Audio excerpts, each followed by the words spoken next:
नमस्कार, Mandawa news update में आपका स्वागत है। राज्यपाल कलराज मिश्रा मंडावा उन्होंने कहा, सनातन शिक्षा के साथ साथ खेल को बढ़ावा देना जरूरी है, जिससे छात्र का शारीरिक व मानसिक विकास हो सके। राजस्थान के राज्यपाल कलराज मिश्र बुधवार को एक दिवसीय दौरे पर मंडावा आए। यहां पर उन्होंने श्री सनातन धर्म पंचायत सीनियर सेकेंडरी स्कूल के शताब्दी समारोह में शिरकत की। इस दौरान राज्यपाल कलराज मिश्र ने कहा कि सनातन शिक्षा के साथ साथ खेल को बढ़ावा देना जरूरी है, जिससे छात्रों का शारीरिक व मानसिक विकास हो सके। उन्होंने कहा कि व्यक्ति के आत्मविश्वास को जागृत करने की प्रक्रिया को आगे बढ़ाना ही सही शिक्षा है। इस दौरान उन्होंने कहा कि तुम जैसा सोचोगे वैसा ही बन जाओगे। उन्होंने शिक्षकों की ओर इशारा करते हुए कहा कि शिक्षकों के द्वारा दी गई शिक्षा उत्कृष्ट हो, जिससे बच्चों का सर्वांगीण विकास हो सके। राज्यपाल मिश्र ने कहा कि अंधकार से प्रकाश की ओर, असत्य से सत्य की ओर, मृत्यु से अमरत्व की ओर ले जाने वाले पथ पर पहुंचने की प्रार्थना भारतीय सनातन धर्म में प्रारंभ से ही हो रही है। उन्होंने कहा कि अस्तो माँ सद्गमय, तमसो माँ ज्योतिर्गमय, मृत्योर्मा अमृतगमय, यह प्रार्थना सनातन धर्म से जुड़े संस्कारों का मूल है। ऐसे सनातन धर्म के मूल्यों पर स्थापित इस विद्यालय में शिक्षा प्राप्त करना अपने आप में गौरव की बात है। उन्होंने कहा, शिक्षा ही है जो व्यक्ति को निरंतर आगे बढ़ाने का कार्य करती है। इसलिए जरूरी है कि शिक्षण संस्थाएं इस तरह के शिक्षा प्रचार में रुचि लें, जिससे विद्यार्थियों को संस्कार के साथ साथ नवाचारों के लिए भी प्रेरणा प्राप्त हो। उन्होंने बताया कि महात्मा गांधी ने कहा था कि दुखी, रोने और शर्म करने का कारण निरक्षरता उतना नहीं है जितना अज्ञानता है। बकौल राज्यपाल मिश्र, शिक्षा का ध्येय यही होना चाहिए कि वह अज्ञानता का हर दर्द समाप्त करे। जो शिक्षा अंधकार से प्रकाश की ओर ले जाए, उसी की सार्थकता है। शिक्षा से बहुत बड़े स्तर पर समाज में परिवर्तन लाया जा सकता है। इस दौरान राज्यपाल मिश्र का ट्रस्टी आत्माराम सोंथलिया के नेतृत्व में शॉल ओढ़ाकर, दुपट्टा पहनाकर व साफा पहनाकर सम्मान किया गया। कार्यक्रम से पूर्व राष्ट्रगान व मां सरस्वती के समक्ष दीप प्रज्वलित कर शुभारंभ किया गया। इसके बाद समाज व आम जन को शिक्षा को बढ़ावा देने के लिए अग्रणी रहे आत्माराम सोंथलिया का साफा पहनाकर व प्रशस्ति पत्र देकर मिश्रा ने सम्मान किया। कार्यक्रम के दौरान राज्यपाल मिश्र ने शताब्दी पुस्तिका का विमोचन किया तथा अनावरण पट्टिका का लोकार्पण किया। कार्यक्रम में विद्यालय के छात्र करण शर्मा द्वारा राज्यपाल कलराज मिश्र की पेंटिंग व विद्यालय की चित्रकारी करने पर उसका सम्मान किया गया। कार्यक्रम के दौरान अरुण चूड़ीवाला, ठाकुर रणधीर विक्रम सिंह, सांसद नरेंद्र कुमार खीचड़, जिला कलेक्टर लक्ष्मण सिंह कुड़ी, एसपी मृदुल कछावा, पवन कुमार देवड़ा, अतुल चूड़ीवाल, गिरधारी खेमाणी, पवन गोयनका, संजय खेमाणी, मनीष गोयनका, व्यवस्थापक अशोक दुग्गड़, ओम प्रकाश हरलालका, किरण सोंथलिया, मनीष गोयनका, कमल देवड़ा सहित अनेक गणमान्य व्यक्ति मौजूद थे। इस कार्यक्रम का लाइव वीडियो आप हमारे Facebook page Mandawa news update पर भी देख सकते हैं। इसके अलावा इस वीडियो में भी आगे देख सकते हैं। अगर आप मंडावा न्यूज़ अपडेट के व्हाट्सएप ग्रुप से जुड़ना चाहते हैं तो स्क्रीन पर दिए गए व्हाट्सएप नंबर पर मैसेज कर सकते हैं। अगर अभी तक आपने मंडावा न्यूज़ अपडेट के यूट्यूब चैनल को सब्सक्राइब नहीं किया तो सब्सक्राइब जरूर कर ले, जिससे आने वाले हर वीडियो की नोटिफिकेशन आपको मिल सके।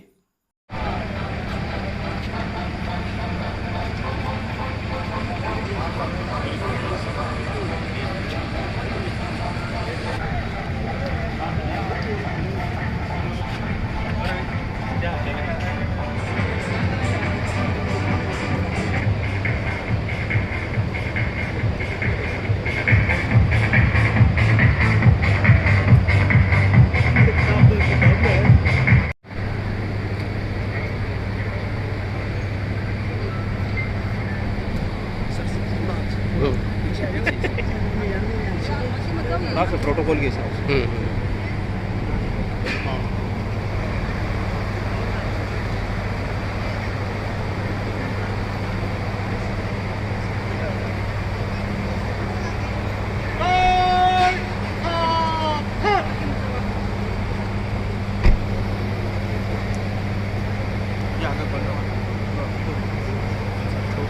हाँ समझ कोई दिक्कत नहीं।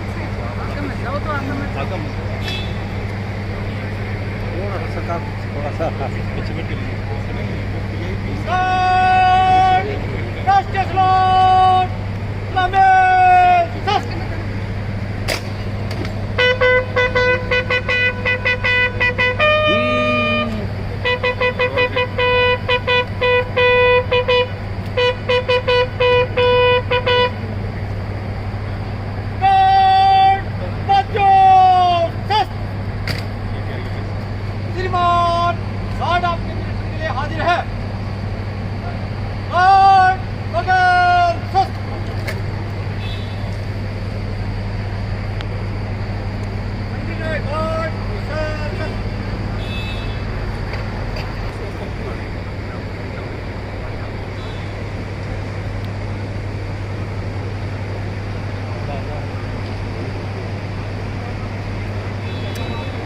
माता जी आगे आगे।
सुमन देवरा श्री सनातन धर्म पंचायत हायर सेकेंडरी स्कूल की ओर से आप सबका स्वागत करती हूँ, अभिनंदन। प्रज्वलन हमारी संस्कृति का एक अहम हिस्सा है।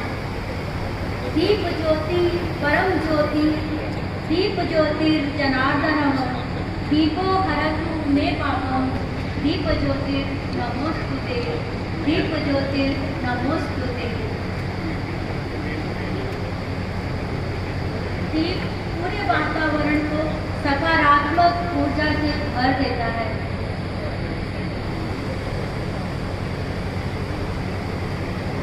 चलना है हमें अंधकार से प्रकाश की ओर, चलना है हमें अज्ञान से ज्ञान की ओर। आज के उत्सव का निस्वार्थ चित्त में अजीब बेकरारी सी, आंखों में छाया आज के उत्सव का निस्वार्थ चित्त में अजीब बेकरारी सी।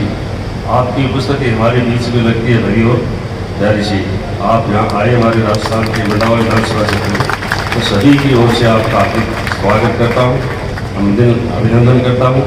और हम अपने आप को सौभाग्यशाली भी समझते हैं कि आप झुंझुनू जिले के मंडावा विधानसभा क्षेत्र में मंडावा सीनियर स्कूल में पहुँचे। ये सीनियर स्कूल को 100 वर्ष से ऊपर हो गए। यहाँ जितने भी यहाँ मंडावा के लोग सभी शिक्षाविद हैं, राजनेता भी हैं, मिले भी रहे हैं, सारे लगभग यही इसी स्कूल में पढ़े, लगभग सारे इसी में पढ़े। और तो कहना भी चाहूँगा इस सनातन धर्म के जो ट्रस्टी हैं, जो जितने भी सदस्यगण हैं, तो बहुत बहुत धन्यवाद भी देना चाहता हूँ कि हमारा झुंझुनू जिला है वो शिक्षा में सबसे आगे इन्हीं की देन है। उस जब देश आज़ाद भी नहीं हुआ था उस समय संस्थाएँ खोली थी प्राइवेट स्कूल पूरे ही जिले में। वैसे ही मंडावा में भी यही संस्था थी। आज मंडावा का शिक्षित होना, झुंझुनू जिले का पूरे देश में शिक्षित होना इन्हीं लोगों की देन है। हम सौभाग्यशाली समझते हैं। इतना ही नहीं, उस समय पीने के पानी की व्यवस्था नहीं होती थी, पीने के पानी के लिए भी गाँव में कुएँ बावड़ियाँ ये भी लोग बनाते थे। तो मैं साथ ही निवेदन ये भी करना चाहता हूँ कि आप प्रवासी यहाँ से गए हैं, देश को आगे बढ़ा रहे हैं, उसमें तो सहयोग है ही है, क्योंकि मोदी जी का भी कहना है कि रोजगार लेने वाले मत बनो, देने वाले बनो। तो आप रोजगार देते हो, इससे हमारा देश निश्चित रूप से आत्मनिर्भर बनेगा। लेकिन मैं यही कहना चाहता हूँ कि इस पवित्र भूमि को, जो मातृभूमि है, इसको नहीं भूलना है। आप यहाँ आते रहे, आप लोगों का हम स्वागत करेंगे जब भी आप आ जाएंगे, लेकिन आपके साथ साथ अपने बेटे, पुत्र, वधू, बेटियों को, इनको भी साथ में लाते रहे, जिससे इन लोगों में जानकारी हो और वो पैतृक भूमि को भी नहीं भूले। उनकी जानकारी होगी तो निश्चित रूप से आएगी। आदरणीय ठाकुर साहब और ट्रस्ट, सभी ट्रस्टी, सम्मानित मंच, तो सभी पधारे हुए अतिथिगण, हमारे आदरणीय कलेक्टर साहब, एसपी साहब, इनके सभी अन्य और अधिकारीगण तो पधारे हैं, और सभी का भी हार्दिक स्वागत करता हूँ, अभिनंदन करता हूँ। और यहाँ के प्रिंसिपल साहब और उनके कर्मठ साथीगण और प्रिय विद्यार्थी, आज बड़े ही हम सौभाग्यशाली हैं, गवर्नर साहब यहाँ पधारे। मैं पुनः हार्दिक स्वागत करता हूँ, अभिनंदन करता हूँ। जय हिंद, जय भारत।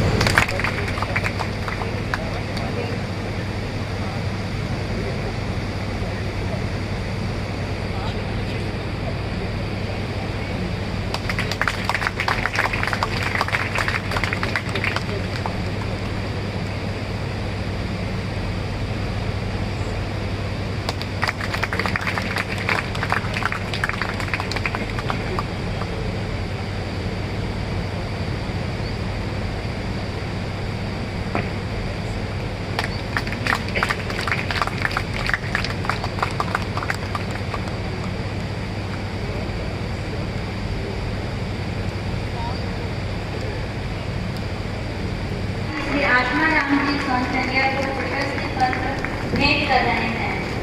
आगे आप।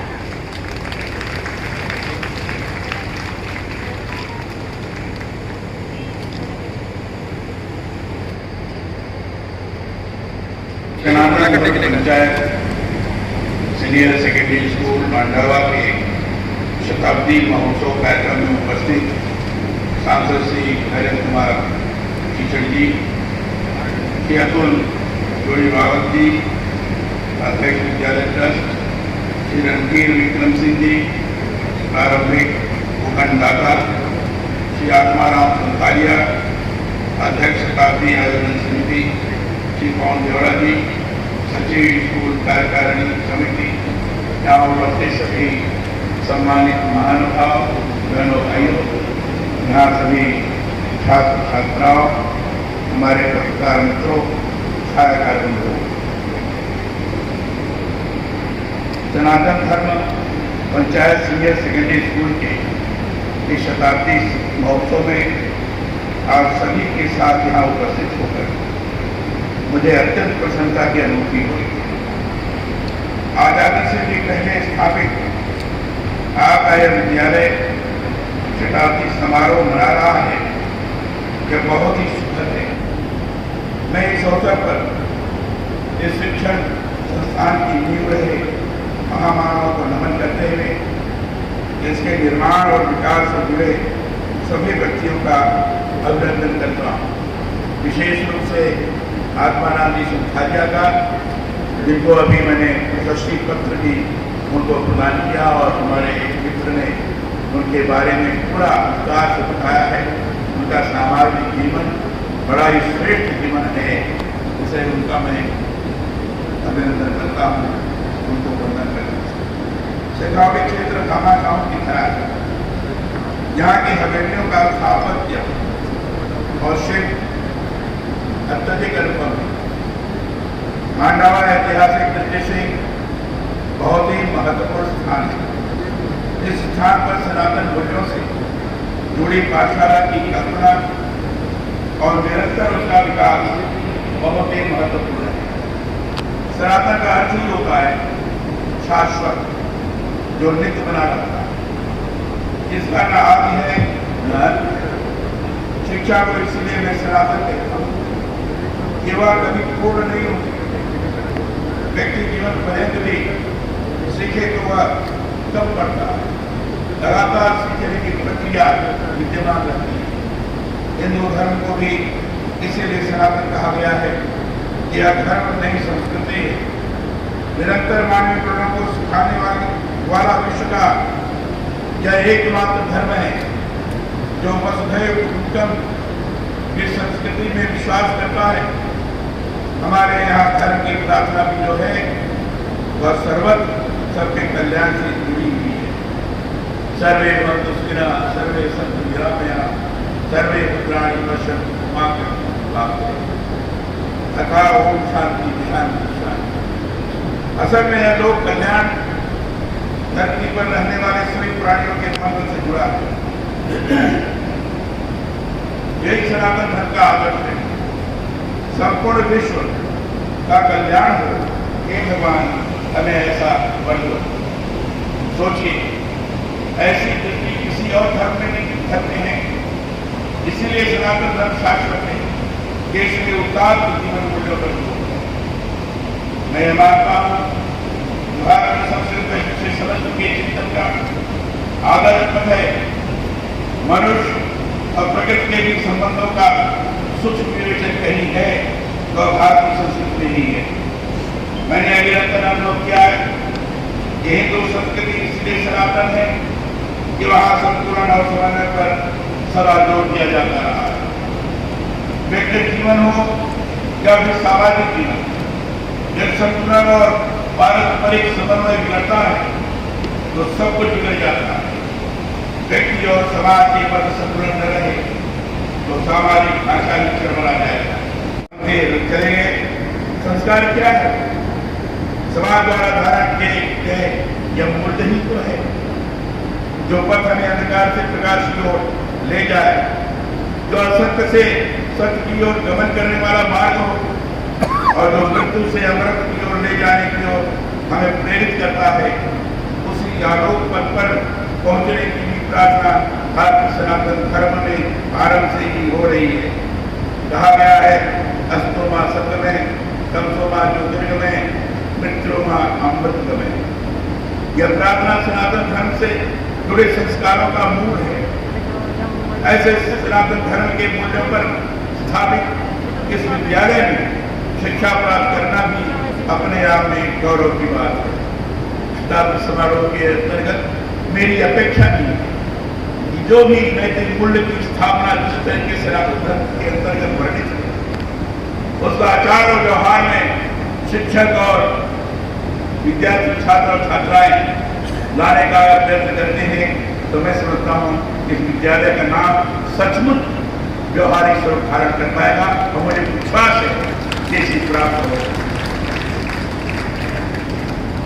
शिक्षा ही तो है जो व्यक्ति को निरंतर जीवन के आलोक पथ पर आगे बढ़ाने का कार्य करती है। इसलिए जरूरी है कि शिक्षण संस्थाएं इस तरह की शिक्षा प्रसार में रुचि लें जिनसे विद्यार्थियों को संस्कार के साथ नवाचारों के लिए प्रेरणा प्राप्त हो। महात्मा गांधी ने कभी कहा था कि दुखी होने और शर्म करने का जो कारण है वह निरक्षरता उतना नहीं है जितना कि अज्ञानता। उनकी बात में अपनी बात जोड़ते हुए आज मैं कहना चाहता हूं कि शिक्षा का ध्येय ही यही होना चाहिए कि अज्ञानता के हर स्तर को वो समाप्त करें। जो शिक्षा अंधकार से प्रकाश की ओर ले जाए उसी की सार्थकता है।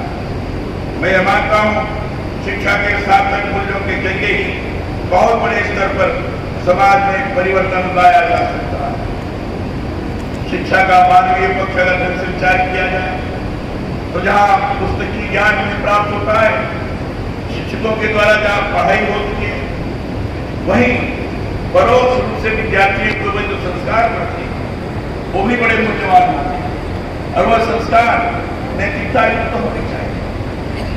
हमारे यहाँ मनुस्मृति में धर्म के लक्षण बताते समय कहा गया क्षमा नमस्ते शौचम निग्रह धीर विद्या सत्यम क्रोधो दशकम धर्म लक्षण। ये सही माने में नैतिकता का मानक है। इस नैतिकता को विद्यालयों के माध्यम से परोक्ष रूप से संस्कारित करने का प्रयास किया जाए तो सही माने में शिक्षा संपूर्ण रूप से व्यक्तित्व को सामने उठाड़ करके लोग सारे प्रस्तुत कर सकते हैं। और सही माने में यही शिक्षा है जो व्यक्ति के अंदर के ज्ञान को बढ़ाए और साथ ही साथ उसके अंदर आचरण व्यवहार की शुद्धता को भी लोगों के सामने प्रस्तुत कर सकते हैं। देश में 34 वर्षों के अंतराल के बाद जो नई शिक्षा नीति आई है वह सनातन भारतीय जीवन मूल्यों पर आधारित है। यह बात मैं इसलिए कह रहा हूं कि इसमें विद्यार्थियों को संस्कारित करने उनके सर्वांगीण विकास पर ही सर्वाधिक जोर दिया गया है। इसमें जीवन मूल्यों के जरिए जीवन को रूपांतरित करने से जुड़ी शिक्षा पर ही अधिक ध्यान दिया गया है। मैंने नई शिक्षा नीति का गहराई से अध्ययन किया है और ये पाया है कि समय की जरूरत के अनुसार इसमें विद्यार्थियों की सोच को गढ़ने से संबंधित पाठ्यक्रम, कौशल शिक्षा, प्रशिक्षण आदि के आलोक में जीवन व्यवहार से जुड़ी शिक्षा को प्राथमिकता दी गई। नई शिक्षा नीति का उद्देश्य छात्रों की सोच और रचनात्मक क्षमता को बढ़ाकर सीखने की प्रक्रिया को अधिक कुशल बनाना। उद्देश्य ये कि विद्यार्थी का सर्वांगीण विकास हो। इसमें इस बात पर भी विशेष ध्यान दिया गया कि शिक्षार्थियों को इस तरह से शिक्षण प्रदान किया जाए जिससे प्रत्येक कक्षा का उन्हें ज्ञान हो जाए। शिक्षा नीति में शिक्षक की शिक्षा और प्रशिक्षण प्रक्रियाओं के सुधार पर भी विशेष जोर दिया गया है। नई शिक्षा नीति वस्तुतः बच्चों के संपूर्ण विकास के ऊपर अवलंबित है, उसी पर केंद्रित है। नई शिक्षा नीति को अगर देखा जाए तो उसके केंद्र बिंदु में शिक्षार्थी है और दूसरा शिक्षक। शिक्षार्थी का संपूर्ण व्यक्तित्व का समग्र रूप से विकास हो सके, इस दिशा में ध्यान दिया गया है। नई शिक्षा नीति पर बच्चों के समग्र विकास पर केंद्रित है। यह सीखने वाले की आत्म क्षमता, संज्ञानात्मक कौशल पर जोर देती है। बच्चे को अपनी प्रतिभा विकसित करने में मदद करने के साथ ही इस शिक्षा नीति में सीखने के लिए पुस्तकों का बोझ बढ़ाने की बजाय व्यवहारिक रूप में बच्चों को खेल खेल में उनकी रुचियों के आलोक में सिखाने पर ज्यादा जोर दिया गया है। मैं मानता हूं कि कोई भी शिक्षा हो उसका मूल उद्देश्य गुणवत्ता पर जोर होना चाहिए। जो कुछ विद्यार्थियों को शिक्षण के अंतर्गत शिक्षकों द्वारा प्रदान किया जाए वह उत्कृष्ट हो। शिक्षा सतत चलने वाली प्रक्रिया है। वह शिक्षा ही सार्थक है जो जीवन को बेहतर ढंग से जीने की राह दिखाए। पर मैंने यह महसूस किया है कि व्यावसायिकता इसकी सबसे बड़ी बाधा है। इसलिए निजी क्षेत्र को भी इस बात का विशेष ध्यान रखने की आवश्यकता है कि वे विद्या को उत्कृष्ट दान मानते हुए विद्यार्थी के चहुमुखी विकास के उद्देश्य से इसका प्रसार करें। नई शिक्षा नीति में इसी बात पर जोर दिया गया है कि सभी की भागीदारी से समाज के हर वर्ग को बगैर किसी भेदभाव के गुणवत्ता की शिक्षा प्राप्त हो। इसलिए इसमें विद्यार्थी को विशेष अध्ययन के साथ इस दृष्टि से विकसित करने पर ही अधिक जोर है कि कैसे वह सीखे हुए ज्ञान के साथ भविष्योन्मुख हो सके। मैं चाहता हूँ शिक्षण संस्थान विद्यार्थियों को इस बात के लिए भी प्रेरित करें कि शिक्षा का ध्येय सृजनात्मक सेवा है, न कि भोग। शिक्षा व्यक्ति को दूसरा जन्म प्रदान करती है, उसे श्रेष्ठतम बनने का अवसर देती है। इसलिए मैं आप सभी से अनुरोध करता हूं कि इस बात पर हम सभी चिंतन करें कि कैसे हमारा राष्ट्र उन्नत और समृद्धशाली हो सकता है। आत्मनिर्भर भारत जो संकल्पना न रह जाए।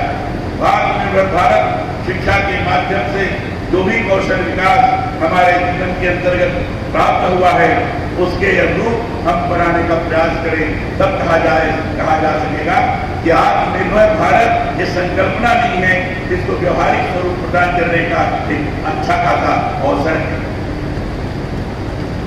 उसे श्रेष्ठतम बनने का अवसर देती है। इसलिए मैं आप सभी से अनुरोध करता हूँ इस बात पर हम सभी चिंतन करें कि कैसे हमारा राष्ट्र उन्नत और समृद्धशाली हो सकता है। यहाँ इस अवसर पर उपस्थित विद्यार्थियों से स्वामी विवेकानंद का लिखा साझा करना चाहता हूँ। उन्होंने कहा था कि तुम जैसा सोचोगे वैसा ही बन जाओगे। यदि तुम अपने को दुर्बल समझोगे तो दुर्बल बन जाओगे, ताकतवर सोचोगे तो ताकतवर बन जाओगे। स्वामी विवेकानंद हमेशा आत्मविश्वास पर विश्वास रखते। उनका सदैव ये कहना होता था कि व्यक्ति आत्मविश्वासी होना चाहिए, उसके अंदर का विश्वास जगना चाहिए।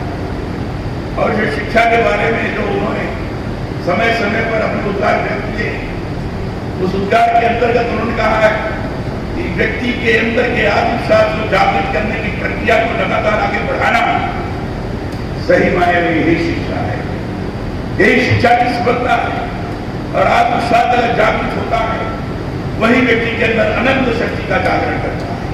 आत्मविश्वास अर्थात व्यक्ति के अंदर के अनंत शक्ति को जागृत करते हुए आगे बढ़ने के दिशा प्रदान करने का प्रयास करना, यह सही मायने में स्वामी विवेकानंद ने इस बात पर ज्यादा जोर दिया। उनका यह कहना था कि जहां मानसिक दृष्टि से हम चिंतनशील बने, स्वस्थ बने, वहीं शारीरिक दृष्टि से बलशाली होना बहुत जरूरी है। इसलिए कभी कभी तो कहा करते थे स्वस्थ शरीर में ही स्वस्थ मन रह सकता है, स्वस्थ शरीर में ही स्वस्थ मानसिकता विकसित हो सकती है। ऐसे उनका कहना होता था कि गीता बल्कि मत पढ़ो, लेकिन फील्ड के अंदर फुटबॉल खेलने जरूर जाओ। फुटबॉल खेलोगे शरीर बलिष्ठ बनेगा। शरीर को बलिष्ठ बनाना इसलिए भी आवश्यक है कि हमारी मानसिक दृष्टि से बलिष्ठता बढ़ी है। स्वामी विवेकानंद इस बात पर लगातार जोर दिया करते। राजस्थान में राज्यपाल के पद पर कार्यभार ग्रहण करने के बाद मेरा संकल्प रहा है कि प्रदेश में संवैधानिक जागरूकता के लिए कुछ कार्य करूं। इसलिए हमने राज्य के सभी विश्वविद्यालयों में युवा पीढ़ी को संविधान के अधिकार और कर्तव्यों के प्रति जागरूक करने के लिए संविधान पाठ करवाने की पहल की। प्रदेश के सर्वोच्च संवैधानिक सदन विधानसभा में अपने अभिभाषण के पहले मैंने संविधान की उद्देशिका और मूल कर्तव्यों के वाचन करवाने की परंपरा डाली, जैसा आज मैंने अभी किया।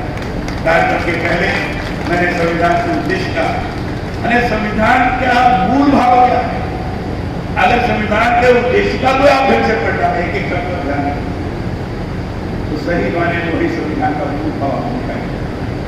संविधान, भारत का संविधान संपूर्ण विश्व के देशों में जो भी संवैधानिक स्वरूप है उससे बृहद है और सर्वाधिक लोकतांत्रिक है। भारत का संविधान भारतीय संस्कृति पर आधारित है और उसी आधार पर संचालित है। इसलिए भारत जैसा इतना जबरदस्त लोकतांत्रिक देश इस संविधान के द्वारा संचालित हुआ। और इस संविधान के प्रेम के बारे में जानकारी ना हो, संविधान में फंडामेंटल राइट्स की बात तो सब करते हैं, लेकिन फंडामेंटल ड्यूटीज की बात कोई नहीं करता। इसे फंडामेंटल ड्यूटीज की भी बात आनी चाहिए। इसलिए हमने तय किया कि जहां भी किसी भी कार्यक्रम में जाऊंगा वहां मैं संविधान कार्य की उद्देशिका पढ़ूंगा और उसे पढ़वाऊंगा, वाचन कराऊंगा, ताकि एक एक शब्द का अर्थ समझे और मूल कर्तव्य लोगों के संज्ञान में डालने का प्रयास करूं। 11 मूल कर्तव्य हैं। 11 मूल कर्तव्यों का केवल वाचन ही नहीं, उसका स्मरण भी होना और उसको व्यवहारिक स्वरूप भी प्रदान करना, ये आवश्यक है। अगर ये हमने किया तो हम कह सकते हैं भारत जैसे इतने बड़े लोकतांत्रिक देश में हम लोकतंत्र के पुजारी नागरिक हैं। ये सामान्य नागरिक नहीं है, भारत का, जिसके अंदर की ध्वंसात्मक प्रवृत्ति नहीं है, सर्जनात्मक प्रवृत्ति। और जब सर्जनात्मक प्रवृत्ति होती है तो व्यक्ति आगे बढ़ने की काम करता है। और इसे संविधान की जानकारी होना बहुत जरूरी है। और मंडला के छात्रों को भी विराट भवन में संविधान पाठ करवा रहे हैं। और संविधान पाठ में जो संविधान सभा जब से बनी, संविधान सभा से लेकर आगे कैसी कैसी गतिविधियां आगे बढ़ी, किन किन नेताओं के संविधान के बारे में क्या क्या भाषण रहे, हमारे राजस्थान के कितने संविधान सभा में लोग थे, उनका भी चित्र, और आगे संविधान के जो 22 भाग हैं उसमें क्या क्या स्वरूप है। मूल संविधान भारतीय संस्कृति सभ्यता के अंतर्गत जितनी भी सारी चीजें रही हैं चित्रों के रूप में मूल संविधान में उकेरा गया है। आप प्रसन्न होंगे जाकर, मूल संविधान में भगवान राम का चित्र भी धनुष बाण लिए हुए विद्यमान है। मूल संविधान में भगवान कृष्ण का गीता का उपदेश देते हुए अर्जुन को निर्देश का चित्र भी विद्यमान है। मूल संविधान में महात्मा बुद्ध का भी चित्र विद्यमान है। मूल संविधान में हड़प्पा महत्वपूर्ण के खुदाई के अंतर्गत जो भी प्रतीक चिन्ह पाए गए, ये सारी चीजें किए गई है। मूल संविधान के अंदर गुरु गोविंद सिंह का भी चित्र है, छत्रपति शिवाजी महाराज का भी चित्र है। मूल संविधान में भारतीय संस्कृति के जितने श्रद्धा केंद्र हैं, भारतीय संस्कृति के जितने प्रतीक हैं, वो मूल संविधान के अंदर उकेरा गया। इसीलिए मैंने कहा मूल संविधान भारतीय संस्कृति पर आधारित है। ये सारी चीजें हम अपने राजभवन जो संविधान पाठ बना रहे इसकी जानकारी आपको प्राप्त हो। 26 नवंबर को मैं उसका लोकार्पण करवाने वाला हूँ। आदरणीय प्रधानमंत्री से आग्रह कर रहा हूँ, उन्हें उनका संविधान मिल जाएगा। मैं जरूर चाहूँगा कि एक दिन आपको भी समय रखा जाएगा ताकि अगर पूरा का पूरा देखें, पूरे संविधान की आपको जानकारी प्राप्त हो जाए। ज्ञानवर्धक व स्वरूप मैं चाहता हूँ कि जोड़ो उस बात करते हैं। मैं चाहता हूँ नई पीढ़ी संवैधानिक मूल्यों में विश्वास करते हैं, अधिकारों के साथ कर्तव्यों के प्रति निरंतर सजग रहे। भारतीय संविधान मानवीय अधिकारों और कर्तव्यों का एक तरह से आरोप है, मंशा है, इसमें आस्था रखते सभी जन इससे जुड़े। आइए हम सभी संकल्पबद्ध होकर भविष्य के सपने बुने। स्वामी विवेकानंद जी के लिए कहा है, उपनिषद का वाक्य है, उदित जागृत प्राप्त बना ली। उठो जागो और तब तक रुको नहीं जब तक कि मंजिल हासिल न हो जाए।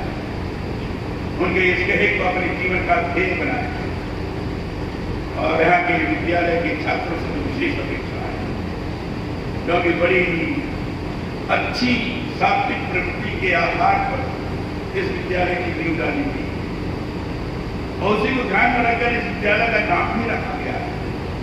निश्चित रूप से इस विद्यालय से उत्तीर्ण होने वाले छात्र अपने विशेष व्यवहारिक स्वरूप के माध्यम से इसके परिचय को दे सकने में सक्षम हो सके। यहाँ के विद्यार्थी के व्यवहार को लोग कह सके कि सनातन धर्म विद्यालय मंडावा का विद्यालय। विद्यार्थी को देखकर विद्यालय का परिचय हो जाए, यह स्वरूप निर्माण होना चाहिए। आपने मुझे इस अवसर पर आमंत्रित किया, उस समय तो लगता था कि शायद मैं नहीं आ पाऊंगा, लेकिन मुझे लगा कि मुझे जाना चाहिए और यहाँ आकर मैं बहुत अच्छी प्रसन्नता का अनुभव कर रहा हूँ। आपने मुझे अपना विचार व्यक्त करने का अवसर प्रदान किया, इसके लिए आप सब लोग आभार व्यक्त करते हुए मैं आप सब लोगों को प्रणाम करते हुए अपनी वाणी को विराम देता हूँ। बहुत बहुत धन्यवाद। बच्चों ने पेंटिंग बनाई है, वो राज्यपाल जी को भेंट कर रहे हैं। और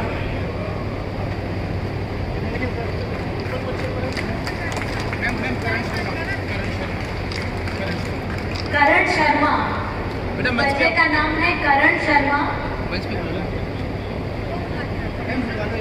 करण शर्मा जी जहाँ भी हो यहाँ आ जाए।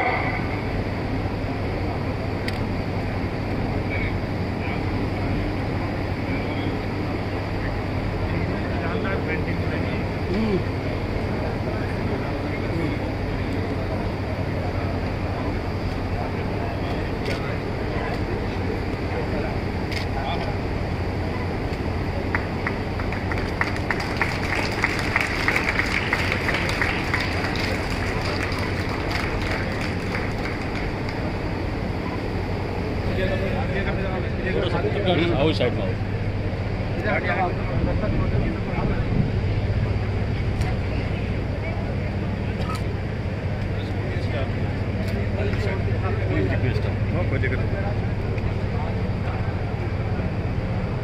लग जाओगी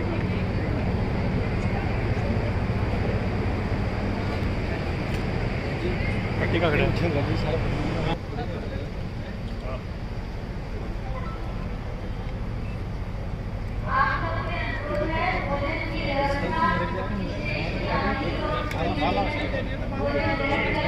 जूम में अपने पास यार आगे से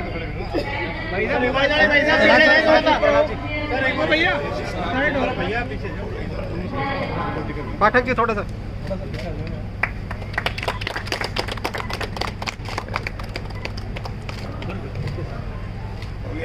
सर एक मिनट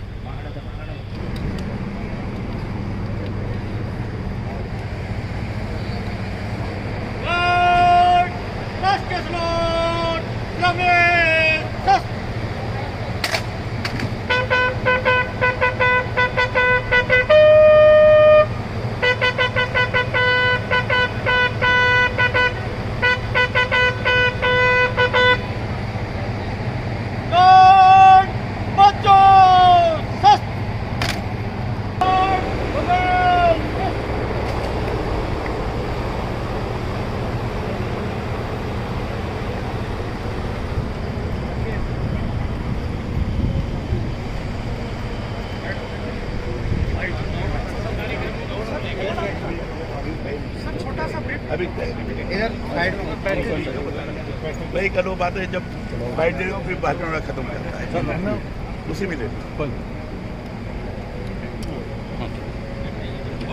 सॉरी